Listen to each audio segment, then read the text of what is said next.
rasanya habis buang air tuh jalan nggak enak.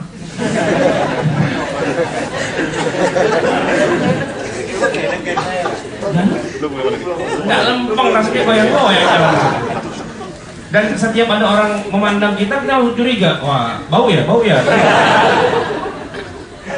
Padahal di masa Rasulullah itu biasa-biasa aja. Nabi itu lebih sering cebok pakai batu daripada pakai air. Karena memang di zaman itu lazim orang itu ceboknya pakai batu. Dibandingkan dengan orang yang di luar Islam, malah kagak cebok. Kan lebih geli lagi. Begitu buang, lepas, pergi aja langsung jalan gitu, nggak pakai cebok lagi.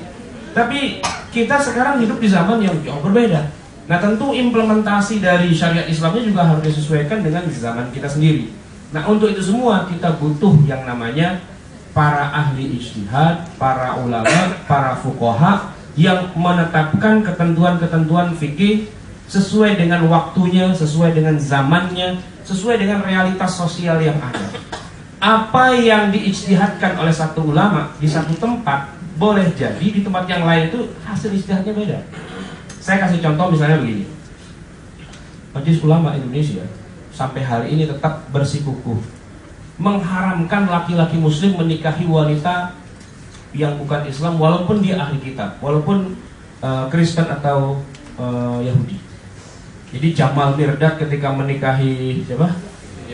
Lydia Kandau itu tidak sah menurut hukum legal formal di Indonesia. Saya nggak tahu dulu mereka kawinnya di mana, di Australia apa di mana gitu. Tapi yang jelas itu nggak sah. Itu Majelis Ulama yang mengatakan. Gitu. Padahal Al-Maidah ayat 5 itu membolehkan. Artinya kalau secara hukum syariah Jamal Mirdad kawin sama Lydia Kandau itu sah secara syar'i. Gitu. Nah, ini kan lucu ya, tapi nggak masalah. Kenapa? Karena lihat realitasnya di Indonesia. Perkawinan campur antara muslim dengan non-muslim, khususnya orang-orang Kristen, hasilnya itu selalu sama, yaitu anak keturunannya ikut agama Kristen. Jadi setiap Sabtu sore saya ngisi pengajian di Masjid Al-Azhar itu, Bayoran Baru. Itu sering ada orang yang pada masuk Islam, karena ini pengajian khusus buat para mu'alaf. Kadang-kadang yang belum masuk Islam pun ikut ngaji juga, hadir juga. Dan kadang-kadang ada yang minta diulang syahadatnya dan sebagainya. Itu biasanya kalau saya tanya, kenapa Anda masuk Islam? Apakah karena keluarga atau karena apa dan sebagainya? Biasanya saya tanya juga, kakek atau nenek atau bapak atau siapa Anda itu ada yang Islam nggak? Biasanya selalu bilang, ada Pak, kakek saya dulu Islam. Orang tua kakek saya juga Islam juga. Nah itu bukti bahwa sebenarnya orang-orang Nasrani atau orang luar Islam itu di Indonesia rata-rata itu karena terjadi proses pemurtadan.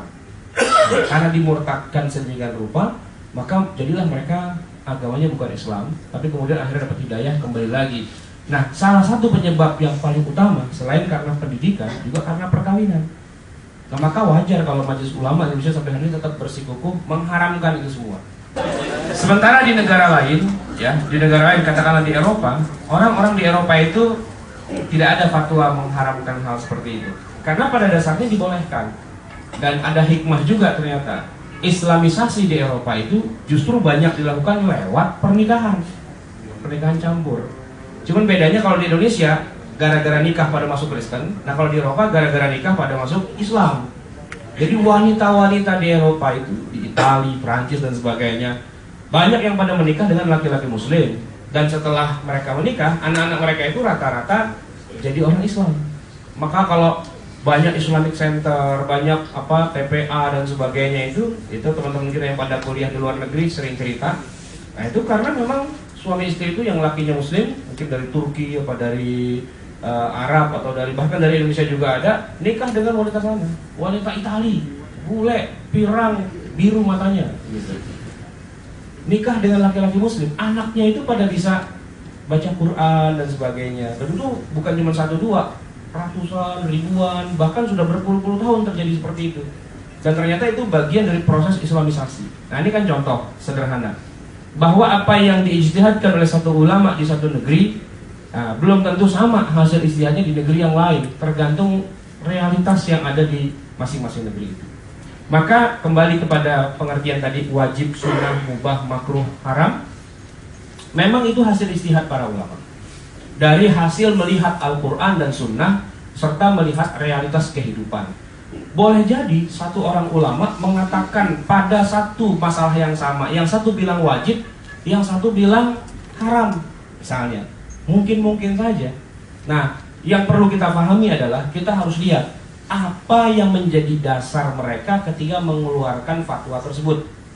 Ya. Kalau buat orang awam yang awamnya seawam-awamnya, silahkan bertaklid. Taklid itu artinya kata guru saya haram, ya udah selesai, gitu. Haramlah yang dia pakai sebagai sebuah hukum. Tapi buat mereka yang levelnya sudah agak sedikit lebih tinggi, sudah punya nalar, maka dia boleh bertanya kepada gurunya, mohon maaf Pak Ustadz, itu kan haram, bisa nggak dijelaskan apa dalil-dalil yang membuat dia menjadi haram?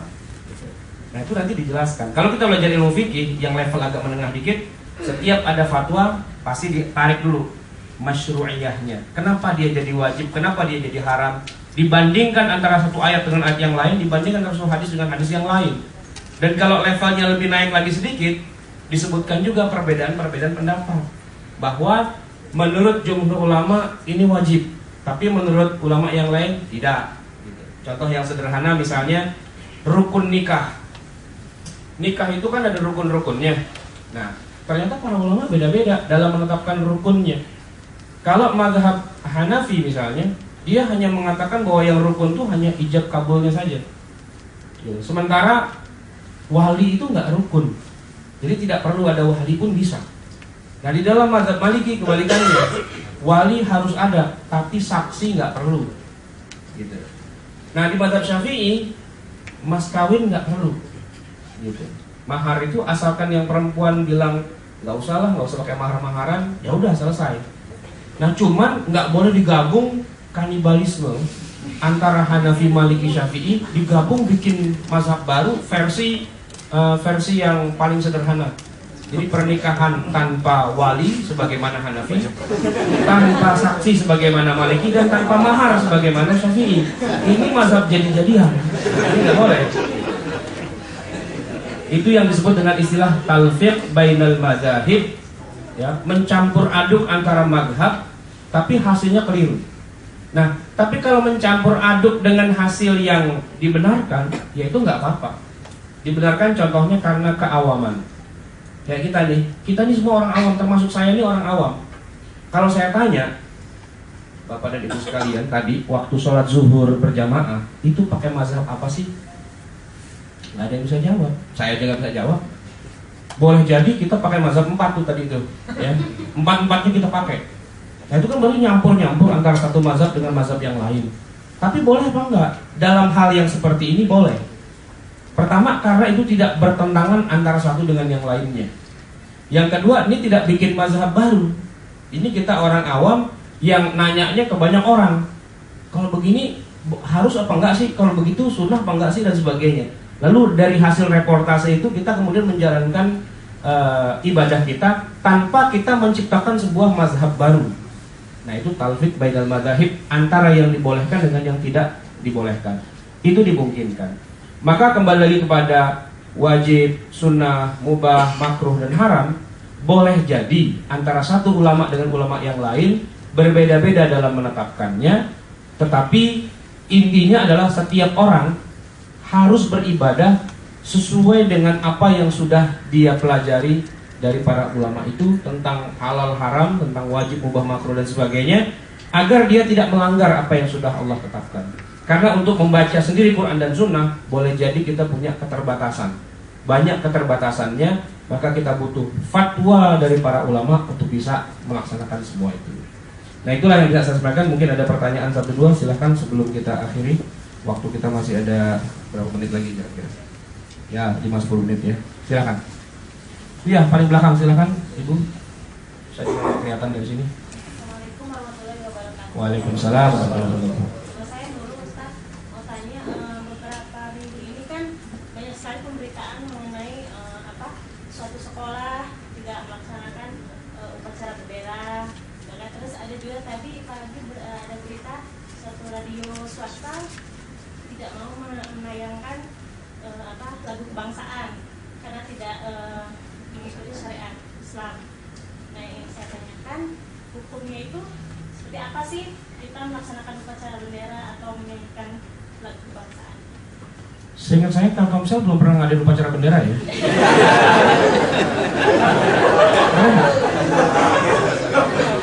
Harus dicurigai nih, jangan NII nih.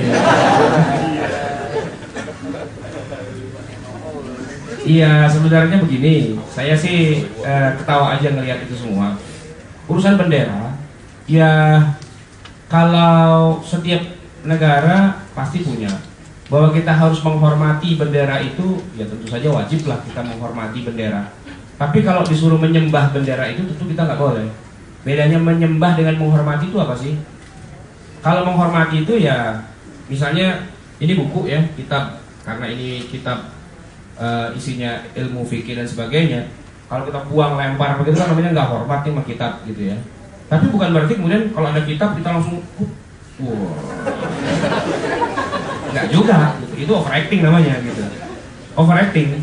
Nah, saya melihat begini, kita tidak perlu menghina sang saka merah putih dan sebagainya, tapi juga tidak perlu over dalam mensakralkan bendera itu sendiri kan. Tidak, jadi biasa-biasa aja lah gitu.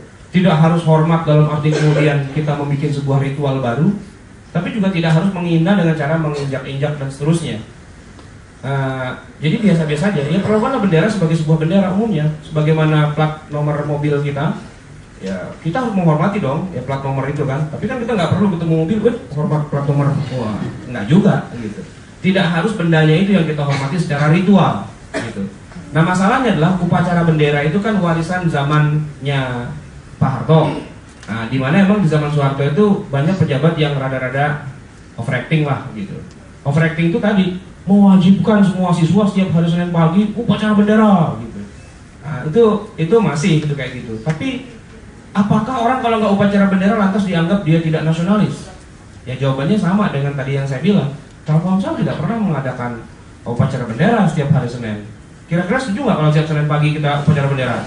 Nggak ada yang setuju gitu. Tapi apakah Anda semua ini tidak nasionalis? Ya nasionalis lah, karena Anda mencurigai gitu. Biasa-biasa aja. Pengajian saya juga nggak pernah bikin upacara bendera, karena nggak harus kan, karena ukurannya bukan itu. Nah cuman yang dua sekolah itu menolak, itu emang dia berada pada posisi sebenarnya dia udah belepotan masalah.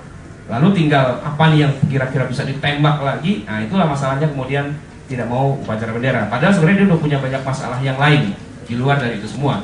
Kalau kita kan Telkomsel nggak punya masalah. Walaupun kita nggak pernah upacara bendera seumur-umur di Telkomsel, nggak ada yang ngeributin nasionalisme kita kan, karena kita nggak punya masalah, karena dia sudah punya masalah duluan. Begitu juga lagu kebangsaan. Ya kita mencintai Indonesia itu tentunya bagian dari patriotisme setiap muslim yang memang harus mencintai tanah airnya.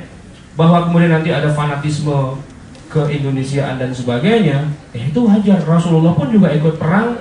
Sebelum beliau diangkat jadi nabi, beliau banyak mengikuti peperangan antar suku, dan beliau ikut berperang untuk sukunya sendiri. Karena emang itu peperangan yang isinya adalah kebaikan. Gitu, untuk membela kebenaran dan sebagainya, itu dibenarkan, sah-sah saja hukumnya. Jadi kalau kita misalnya ikut berjuang melawan mengusir Belanda dan sebagainya, lalu kita menghormati tanah air kita bikinkan lagu kebangsaan dan sebagainya,